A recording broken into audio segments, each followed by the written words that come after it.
to you all. Let's start. I'm very happy to welcome Professor Mühlhoff. It's the first time we have him in one of our activities, but we are excited. He's one of our key experts in Osnabrück at the University of Osnabrück, not our University of Applied Science, and is doing work on AI. And we asked him to give an overview on the challenges in terms of ethics, how to deal with AI. And so Mr. Mühlhoff is quite an international person. He published a lot. He is not a typical IT person. He is more, I don't know, an interdisciplinary a person or a person with an interdisciplinary approach. So experience in philosophy and IT and the like. So, so Rainer Mühlhoff, we are looking forward. We want to be enlightened and inspired, and we want to see the way forward. So please, the floor is yours. Okay, thank you. Maybe I start trying to share my screen if I have the permission. Yes, I have it. Now I have to pick the right window. Maybe it's that one. Okay. Yeah, sorry, I don't get rid of this. No, do you see my whole screen now, or do you see only the window? I guess it was the whole screen. I don't want to share Yeah, the the whole screen. screen. Sorry, that's always the same mistake. Let me see. If I click here now.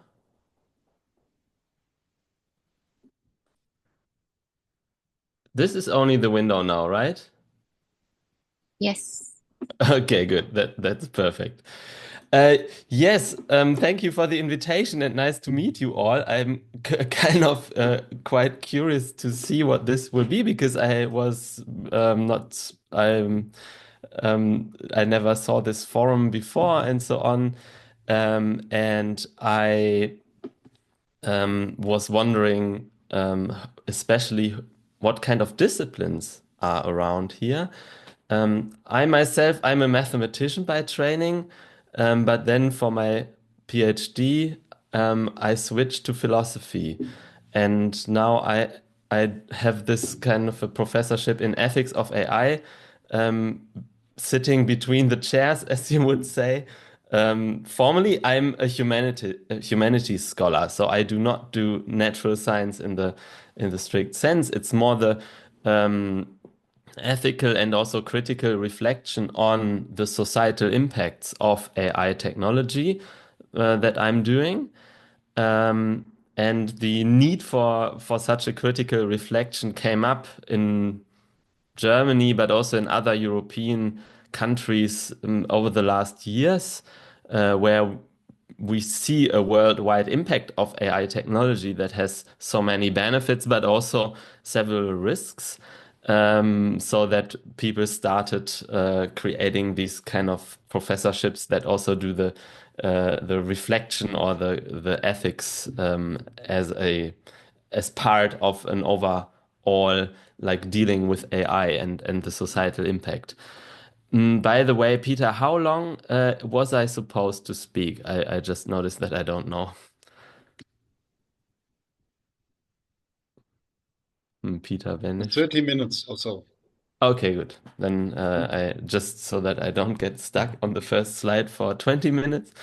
Um, So yes, the University of Osnabrück was actually, I mean, I'm at this Institute of Cognitive Science, which does cognitive science, which is quite a natural science institute, but they were the first in Germany to create also this chair on the ethics of AI. So that was within Germany even the first one. This is a part of my team, and we do full-time critical reflection on societal impacts of AI. Yeah, and I hope that it's okay for you to spend an hour of your lifetime uh, thinking through this together with me, although this might not be your own disciplinary perspective on AI, as you seem to be more natural scientists and more using AI and more like making productive use of AI, while I will tell you now about the risks and limitations or potential problems that one should keep in mind. But I mean, you can always interrupt me if you like, but I try my best. And as I didn't quite know where to start or where you stand, I actually have a lot of slides with me and I can skip over some that you might find more boring and go to some more exciting stuff. So you can also signal me whether I should speed up or slow down. I have roughly these three parts. Um, the one part is how to talk about AI, because as it turns out, how you talk about AI, how you define AI, or how you understand AI is already part of an ethical and political debate about the societal impact, because there are framings of AI or understandings of AI that are foreclosing certain critical debates, and there are other framings that are more opening them up. Um, so that is the first part. The second is the whole topic of prediction and ethical issues with predictive AI. And the third part is what I call secondary misuse. I will tell you what I mean by this. This is maybe my most current also research area, where we even work out policy proposals or regulatory proposals that strive to mitigate the societal risks of AI. Mm, yeah, let's start here, if you like. And I mean, in public discourse, and I don't know about your public discourse. I must disclose this from the start. I have um, only once traveled to the Asian subcontinent. So I have if the my perspective is very Eurocentric, with all its limitations, and therefore I'm really keen to learn about the differences to how you perceive things, and I can only speak for the situation here, and that might not apply in the same way to your situation. But here in public discourse, AI is always being framed like this. It's self-driving cars, it's game playing systems or robots even. It's chatbots or servants, robot servants, and so on. And it's interesting to see that in all these examples that are around in public discourse, the imagination of AI is something like maybe like this, that it's about a digital version of the brain, a digitalized form of human intelligence. So the AI system kind of supposedly imitates what the human brain can do or what a human can do.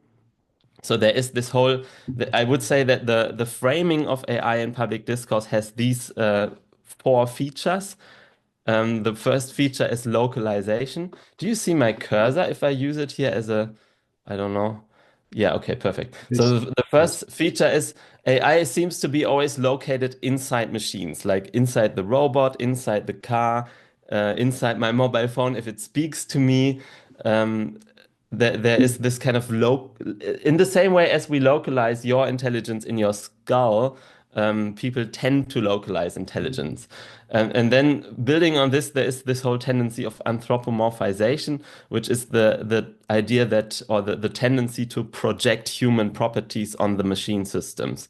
Yeah, you would project feelings or understanding or intelligence to the system. You would speak about AI systems in a way that it gets the active position in the sentence. Yeah, you say the system learns, the system makes a decision, the system understands me, the system talks to me.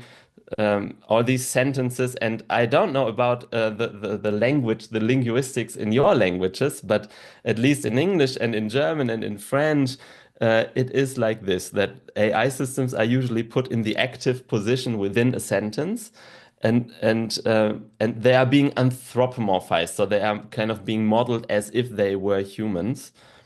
Then there is a lot of futurism in the AI debate. Yeah, AI is a matter of creating a better future. It comes with tons of chances for the future. We must not miss out on these chances. There are two alternatives. Either we heavily invest in AI technology, or we will be the losers in the long run.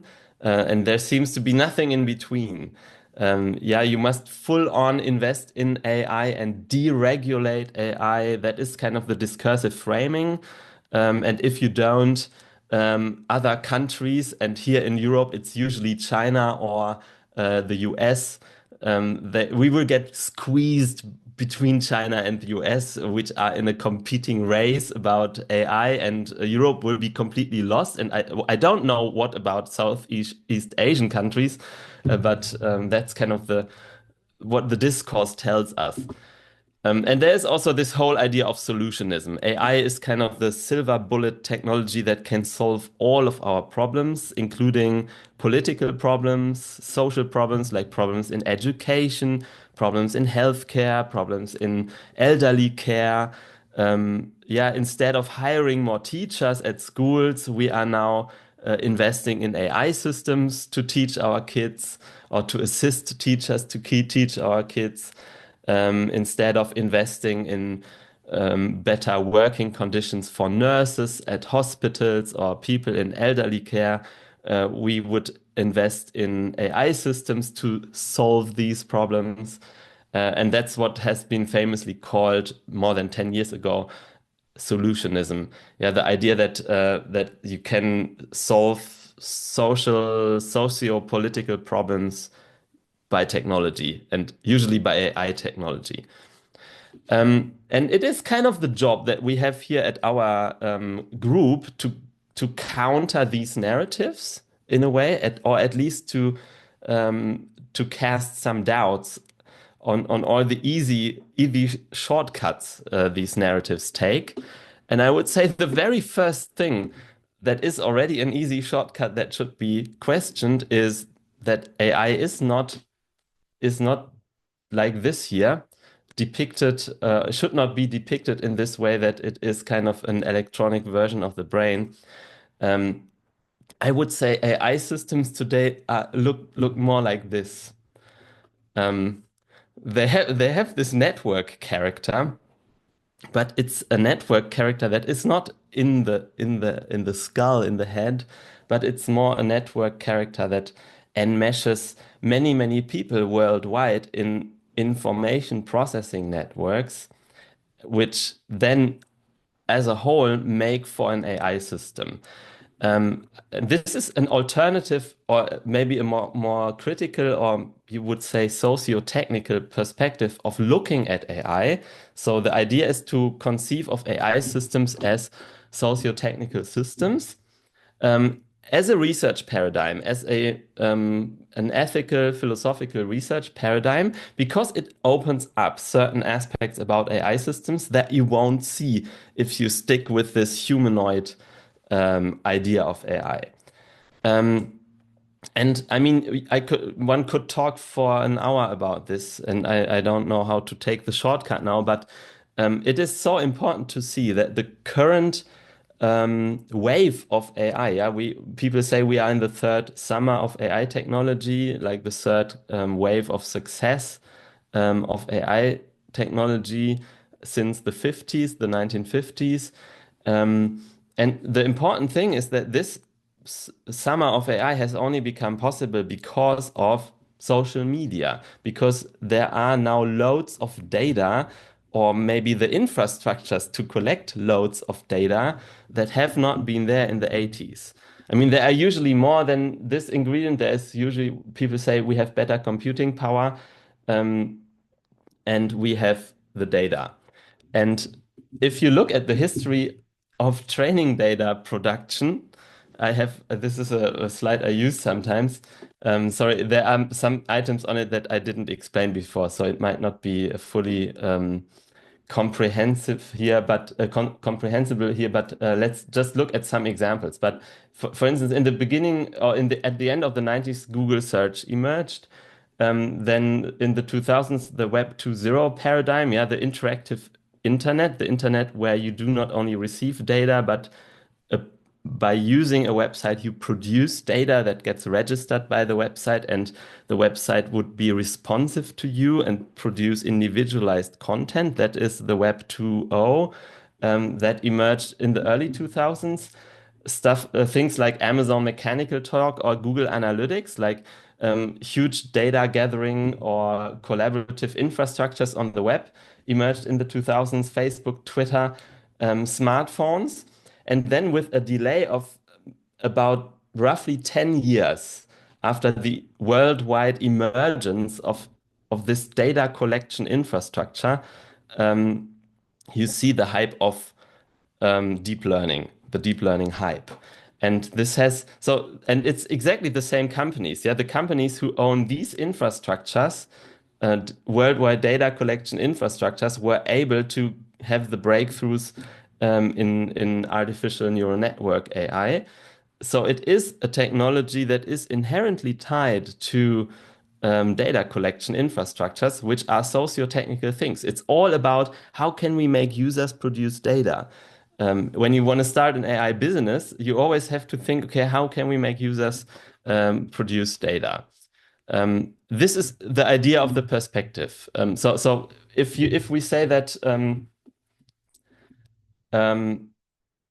you are people worldwide are using their smartphones, and the smartphone is a clever interface to collect data from people, then AI is when you not only have many people using their smartphones, but you link all that together and you use the aggregate data sets, so the data of many people with which you can do things that you would call AI.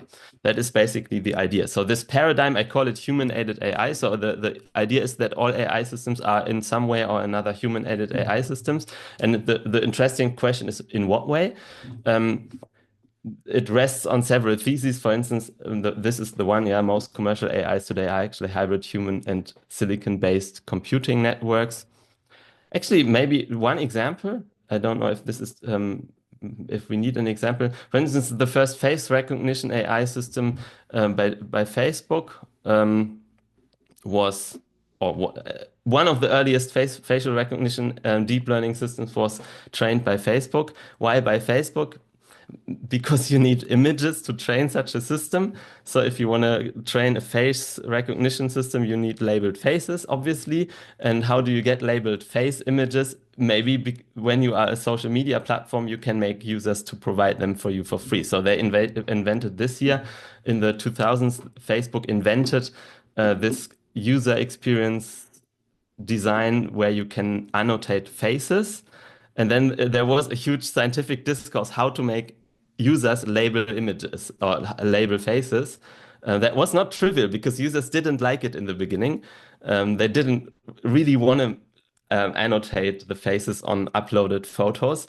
It took some kind of tricks and in the user experience design to make them do that. And one of the tricks is that you have this drop-down list. So if you have a facial recognition AI that is maybe half accurate, maybe accuracy of 50%, you can use it to produce such a drop-down list, right? And then you collect labeled faces. The user does the rest. The user just presses here has only to select from the shortlist, and then you get training data, and then you use that data to train the AI system, which then gets better and better. So that you see a convergence. Yeah, the model initially the model is bad, but it can still produce this drop-down list. And the drop-down list makes more users provide the data because it's easier for the users. And so you see a convergence. And then you can, over several years, you can improve the accuracy of the model. And then the accuracy, when it was something like 98%, Facebook launched a second stage of the product, and the second stage of the product was this year. That was at some point when they, I think in 2017 or something, the facial recognition system was maybe 98% accurate, and then they said, okay, when somebody uploads a photo where you are a photo but doesn't label you, if the AI system recognizes you on the photo, they send you a message that looks like this here. And then on that message, you can say, yeah, please ignore me, or please tag me. But if you use these three dot menu here, you can also say it's not me. Um, for the AI system, it's of course the most important information, whether you select this here or that, one of these, yeah? Because that means the prediction was wrong, and this means the prediction was right. And that is the data the system needs for constant retraining. So that feedback data gets inserted in the system all the time. Like there is a constant flow of verification data that this user experience design here creates or enables. And you need this constant flow of verification data to keep the system accurate. Yeah, otherwise the accuracy would decrease over time because people grow older or have other haircuts. And then the system will not equally recognize them. So you need constant involvement of human beings to keep the system at a certain level of accuracy. And this maybe is one of the examples to make clear why I say human-aided AI, because this AI system will never do without humans. The same goes for Google Search. Google Search calibrates by what you pick. Yeah, the search results you pick are training data for Google Search, and so goes the list of examples.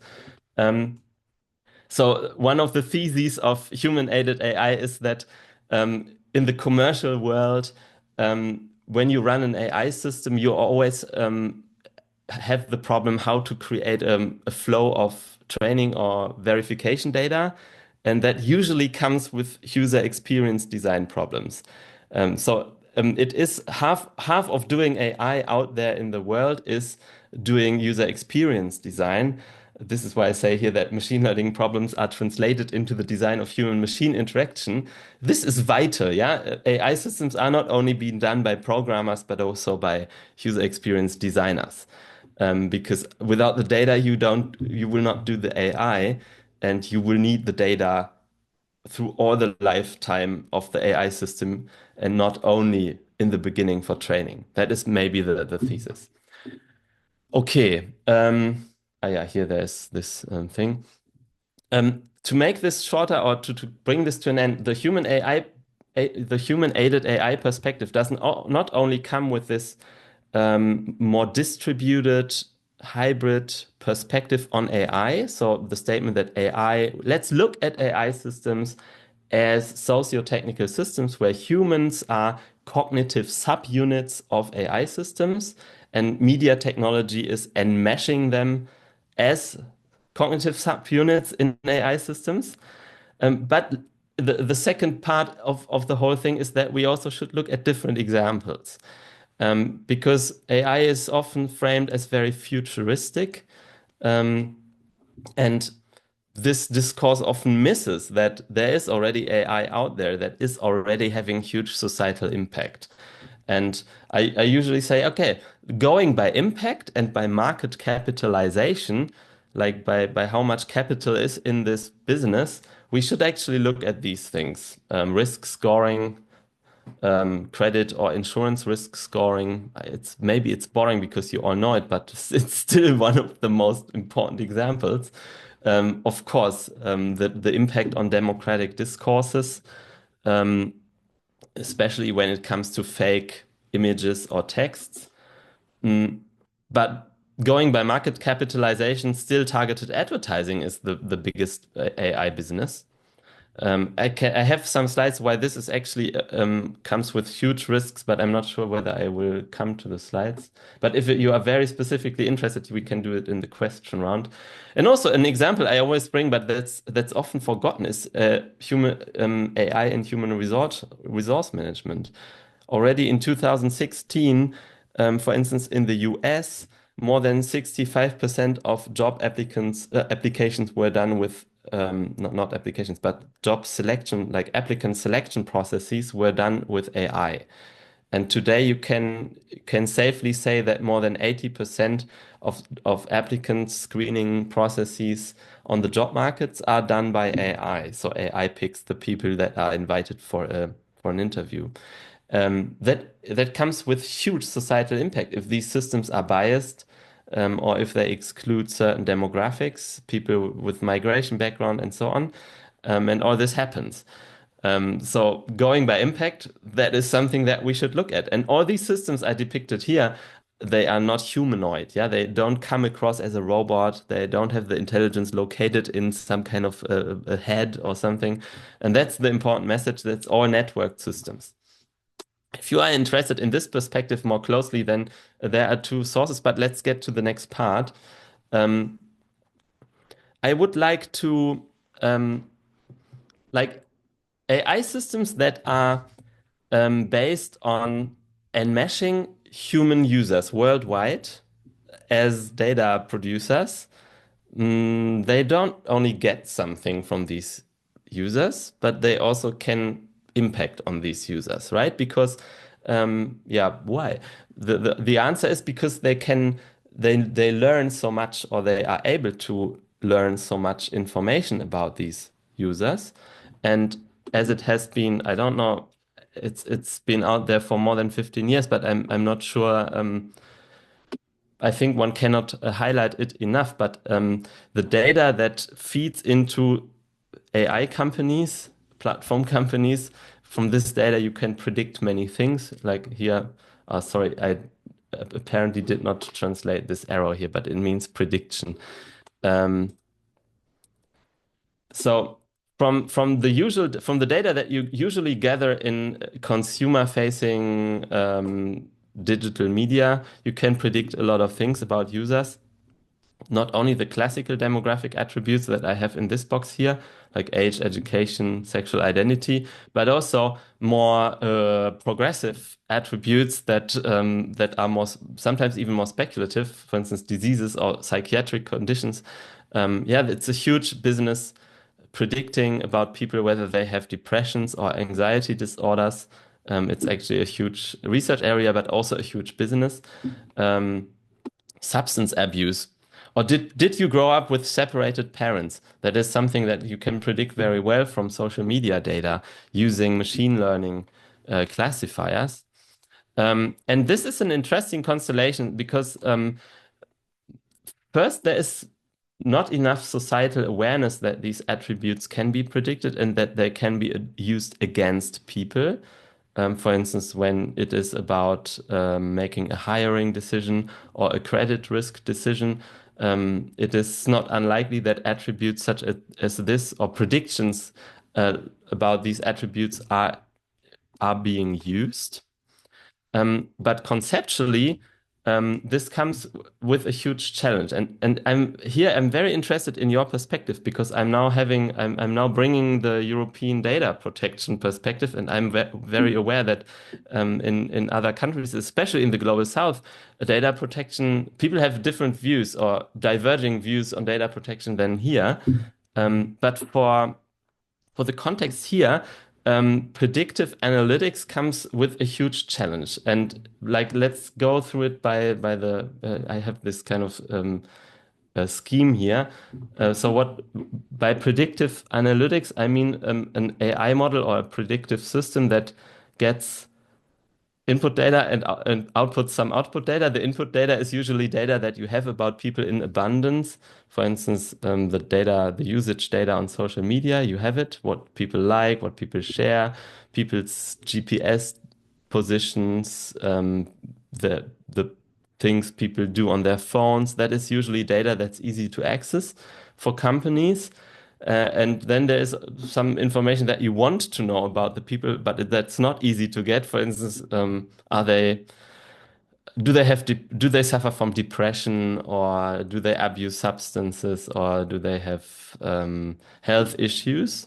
And you can predict it. But the question is like, when or how can you predict it? And of course, you can only do it if you are a company that has a lot of data. So typically you are a social media platform or another big platform company of whatever kind.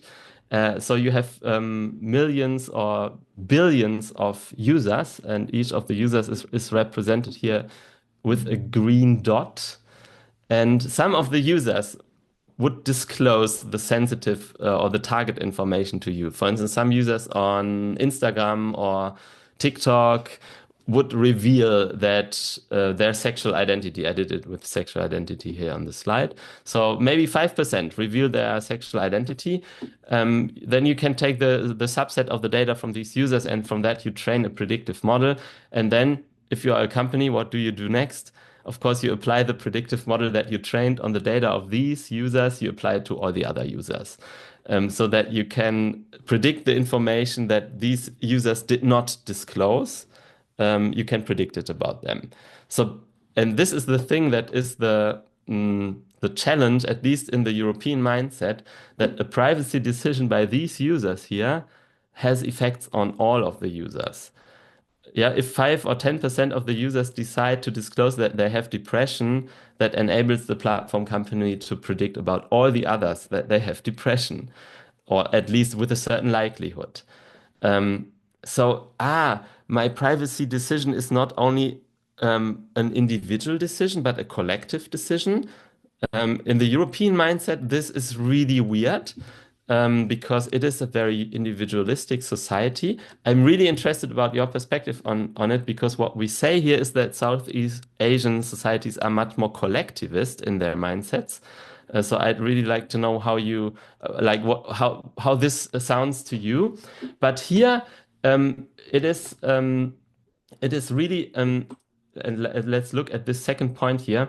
There is a new privacy issue coming up with predictive analytics, and the privacy issue is, the first point is, you think you only disclose non-sensitive information, for instance, something you like, or if you participate in a clinical trial, you give some data, or if you disclose your GPS location, but the AI systems can make some more, can predict more sensitive information from this. Like there is this escalation of sensitivity. That is the one point. But the other point is the whole thing is a collective issue. If some in society do it, it has impact on all the others.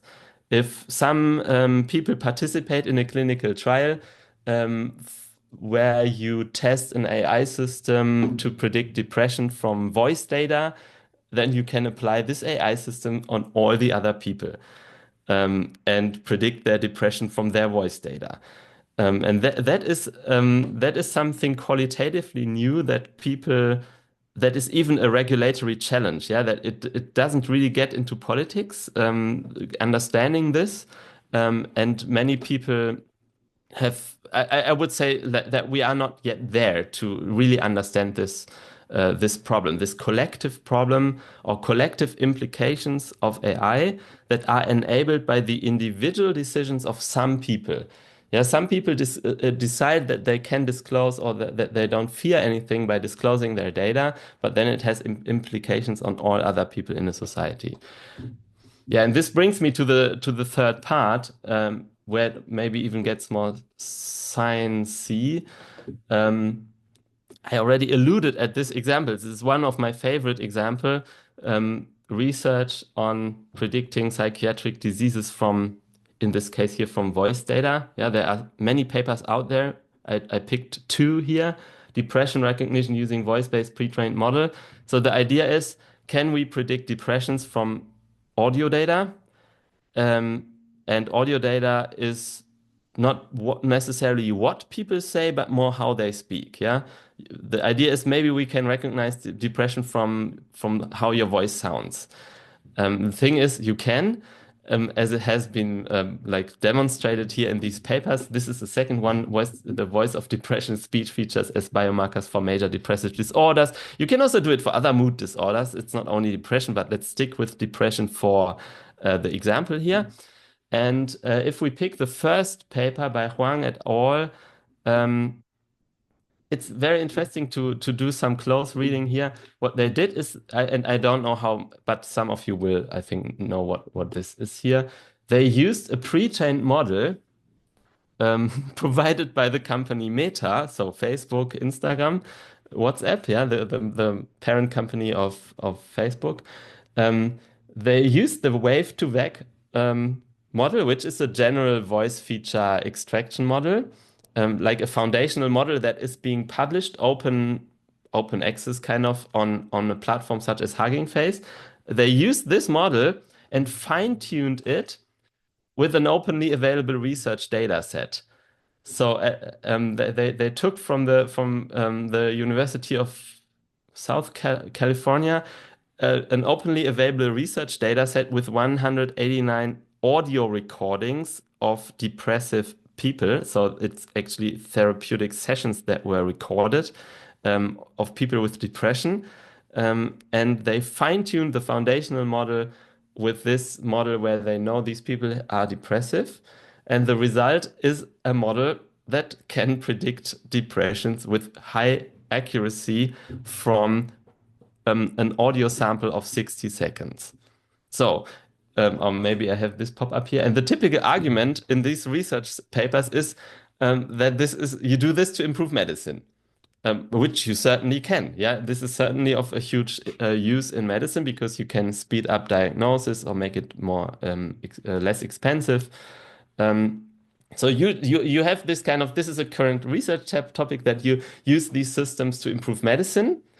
But now, like, imagine what happens. Or let's have a nice schematic image again. So what they do is they combine audio recordings and medical records to have a machine learning system that can predict psychiatric diseases based on audio data. So far, so good. You can use this in context one, and context one is clinical research or clinical therapy and so on. But what prevents, and this is now the ethical issue, what prevents the trained model from leaving this context into another context?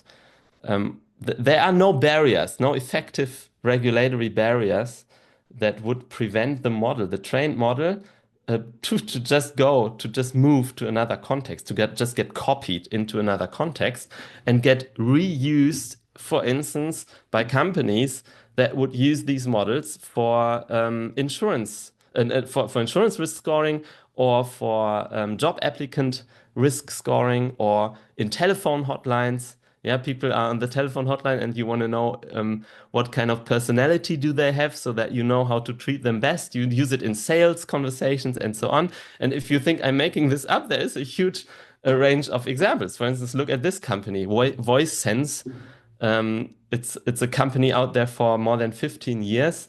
Sound decisions powered by voice discover people's true behavior with VoiceSense, predictive analytics, and boost your bottom line. So they are actually making use of exactly these models, which they even trained in clinical contexts. Yeah, for instance, in collaboration with a clinical hospital, research hospital in Hamburg, in Germany, they built and verified their model, which they sell for human resource applications.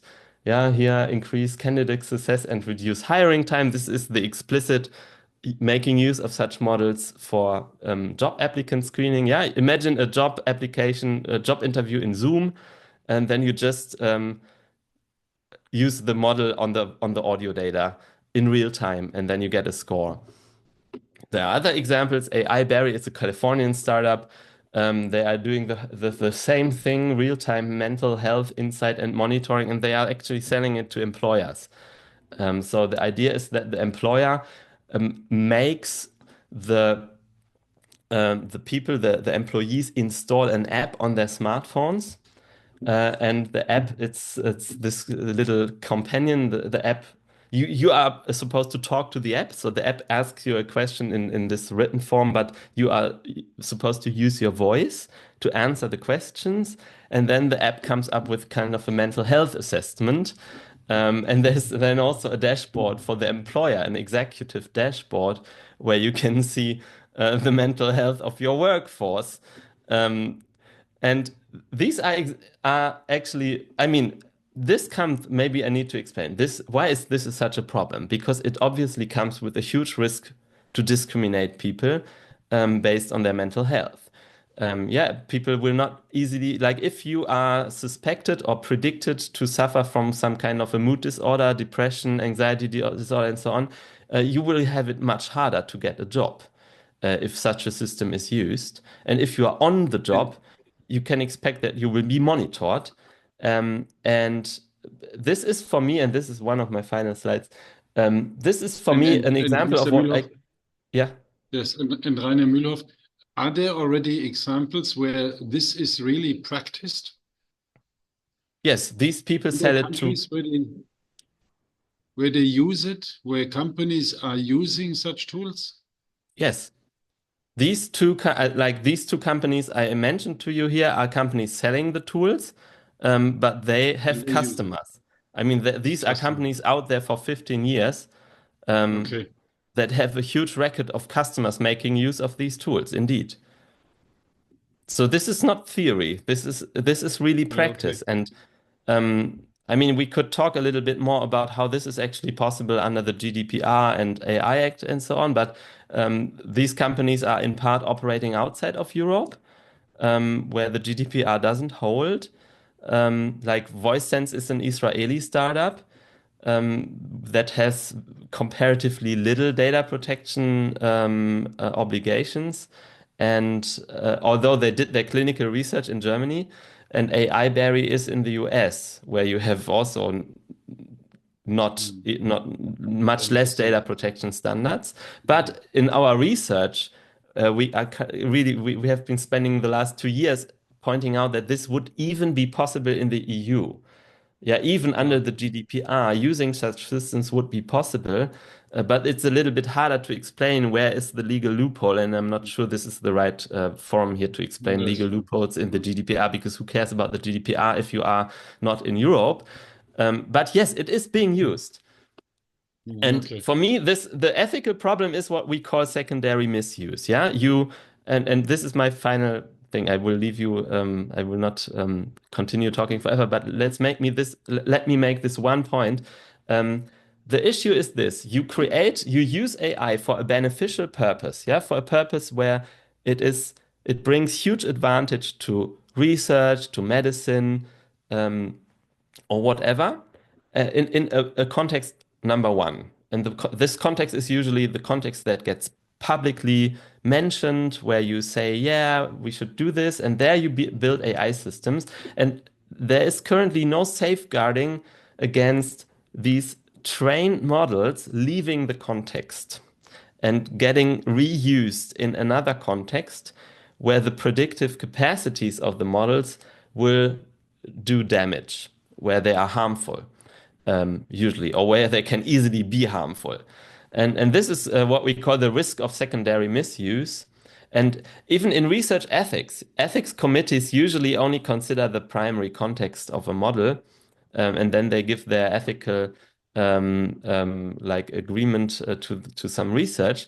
They rarely think about possibilities of secondary misuse, which can also happen years later, and will not even be mentioned in the papers.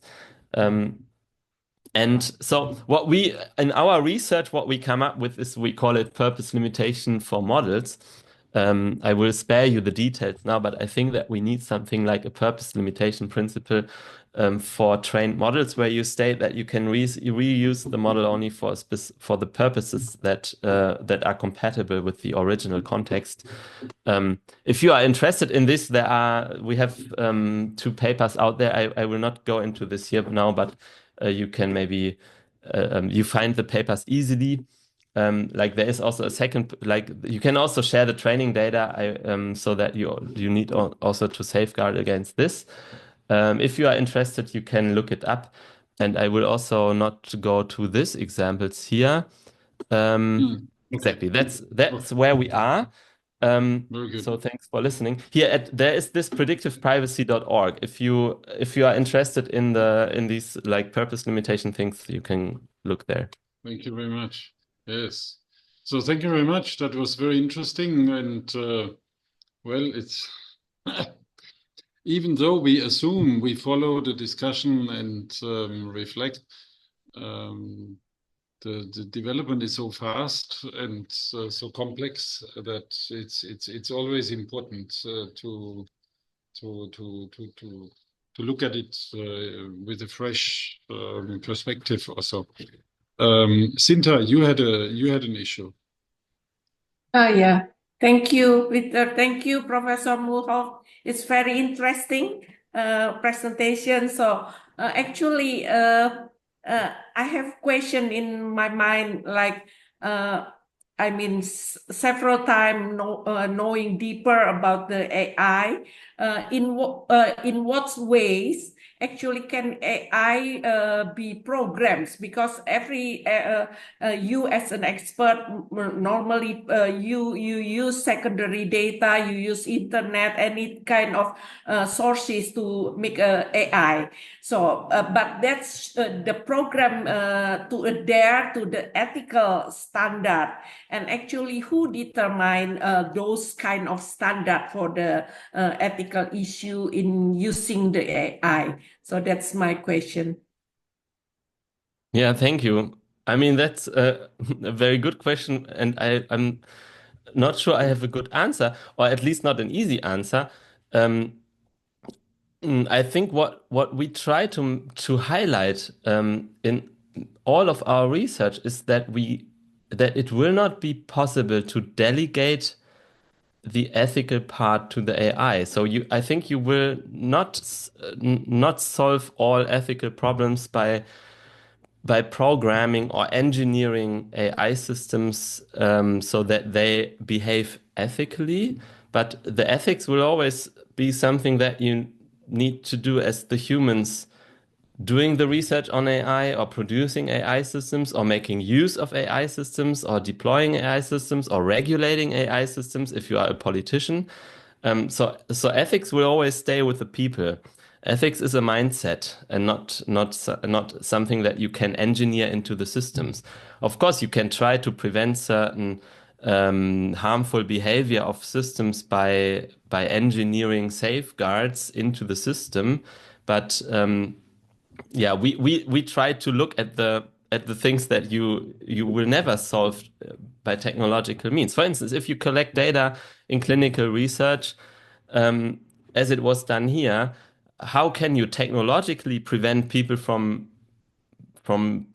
putting these data to secondary uses that are harmful? You will not effectively be able to do that. The same goes for models.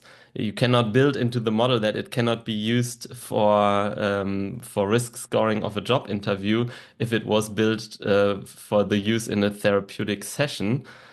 You will have to use societal power. You will have to use law or like penalties or the threat of penalties. You will have to have a normative framework in legislation that says this is a discouraged use, this is a harmful use. If you do it, you get penalized. You will not build this into the systems. Yeah, especially the risk of misuse is hard to solve on a purely technological level. And this is why we fight so much for societal awareness and also like more enlightened politics and public debate, because we will not, if we leave it to the people building the systems, I'm afraid that will not go well. Okay, thank you very much. Thank you. You didn't really, I mean, you talked about the ethical issue in the way we use it. One of the issues for us isn't now the tendency for the research to be compromised by using AI. Isn't that, especially in our academic community, one of the big problems that people don't do their original research anymore? I mean, this is just it's. You mean when I you feel use topic. you mean This is when a you topic. use language The models to do the research? Researchers in many countries, I believe, I don't know whether there's evidence for that, but I believe in many countries, people don't write the paper themselves anymore. They use AI to produce a research paper. Is there research on that? How widespread this phenomenon is, this practice is, and how we can do it, and how we can tackle it? I'm not aware of empirical research, how widespread that phenomenon is, but I mean, we are all researchers and we can observe it in our environments, how widespread it is. And I also use large language models on a daily basis, not necessarily to write my papers, but to, for instance, if you write in a foreign language, it is a perfect system to improve your English, for instance, if this is not your first language.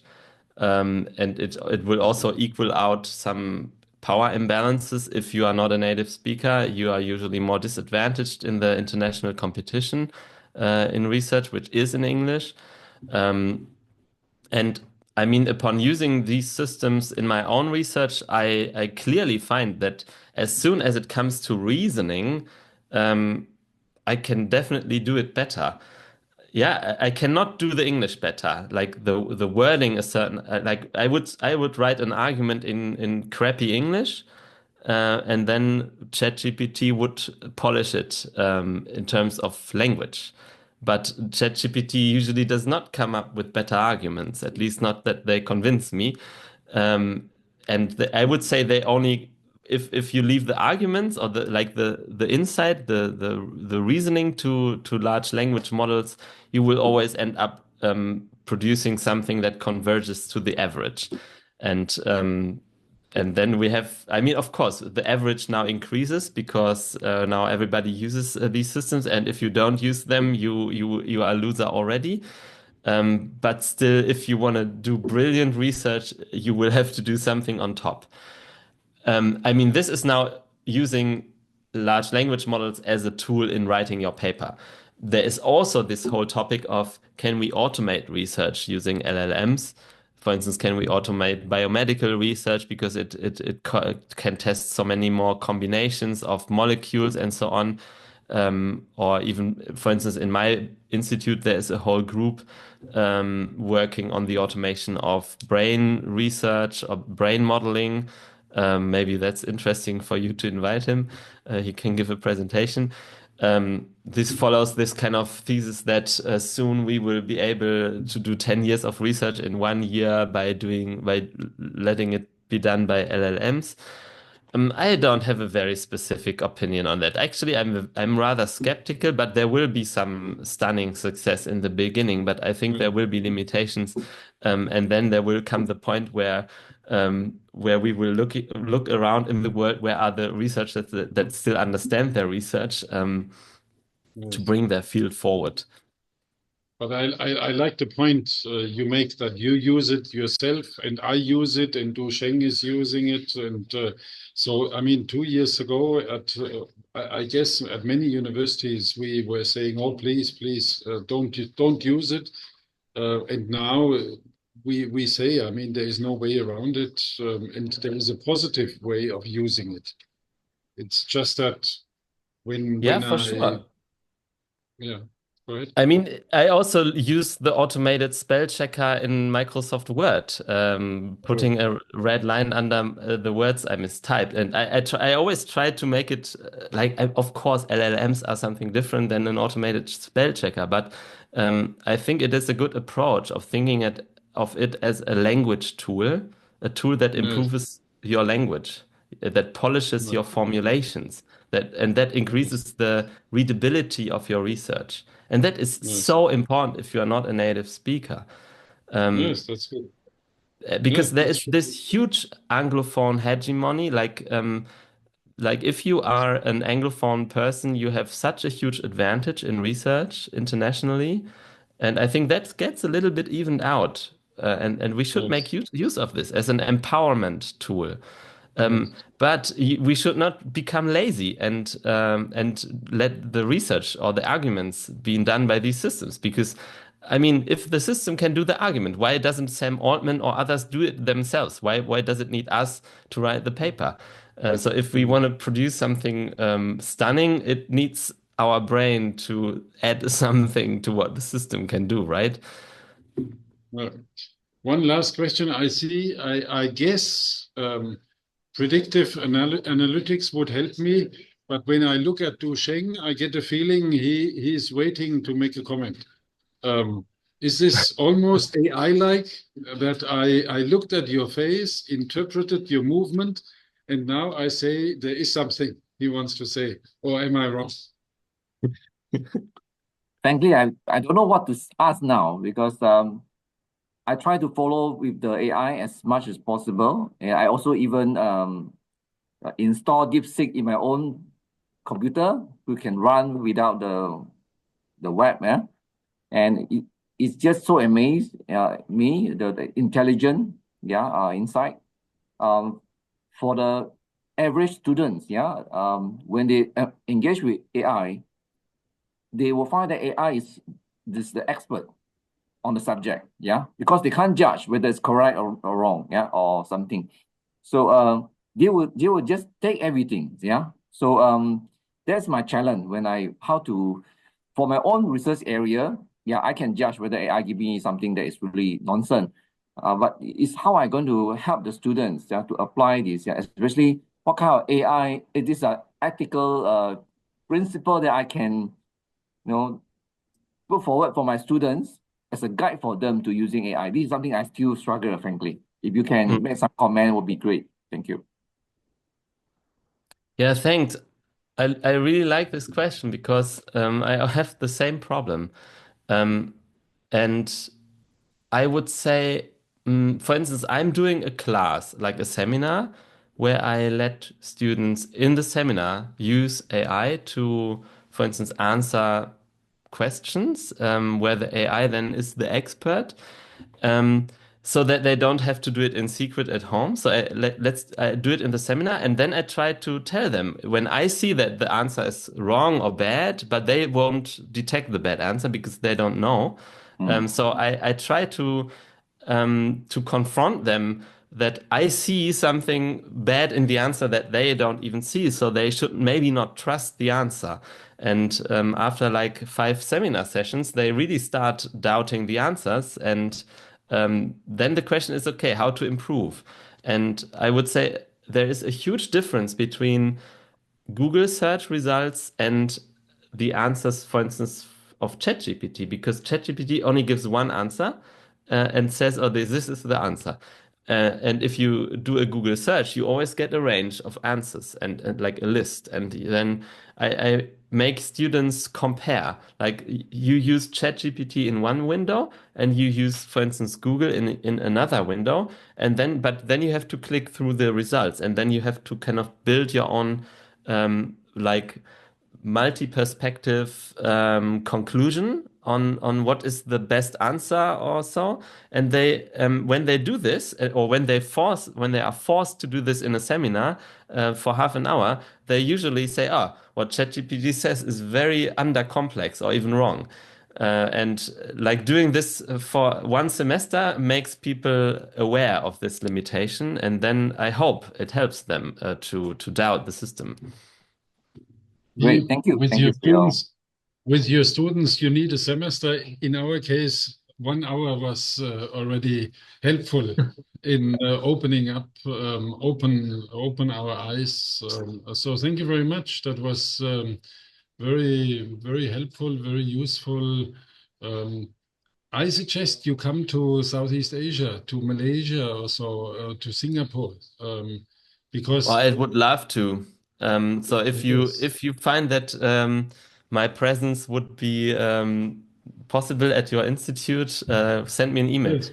You saw my email Yes. address, right? Okay, I can also write it Yes, in the chat. we have it. Um, Yes, yes. No, indeed. I think especially in this case, the way the countries, the countries, is it culture, is it the wish for quick development also, that makes a big difference. And to get a feel for how the people in China or in Malaysia or in Indonesia, how they look at the development, how much they reject or they see the need for legal tools and ways, and so yeah, there are substantial differences. So yeah, sure. So yes. You saw, there are two things, like the issue of collectivity is really interesting for me. And I think that like a comparative perspective between Southeast Asian countries and Europe could be very fruitful. And the Yes. same goes for the legal. Like I'm collaborating a lot with a legal professor. So yeah, if you see that this would be something that fits into your institute, I would be very happy if you drop me a line. Yes.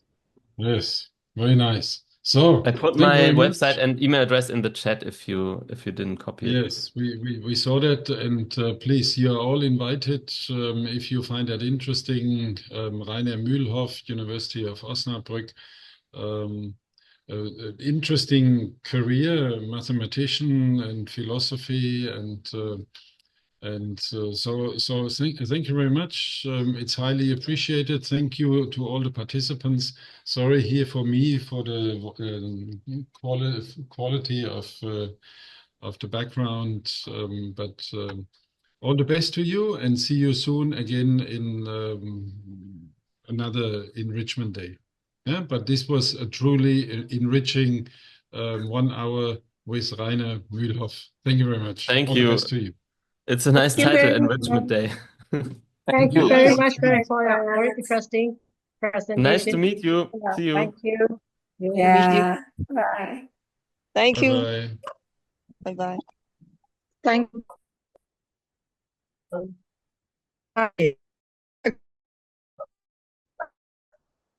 Uh,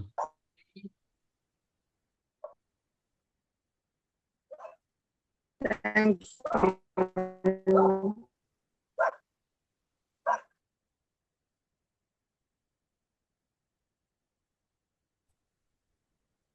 Hmm.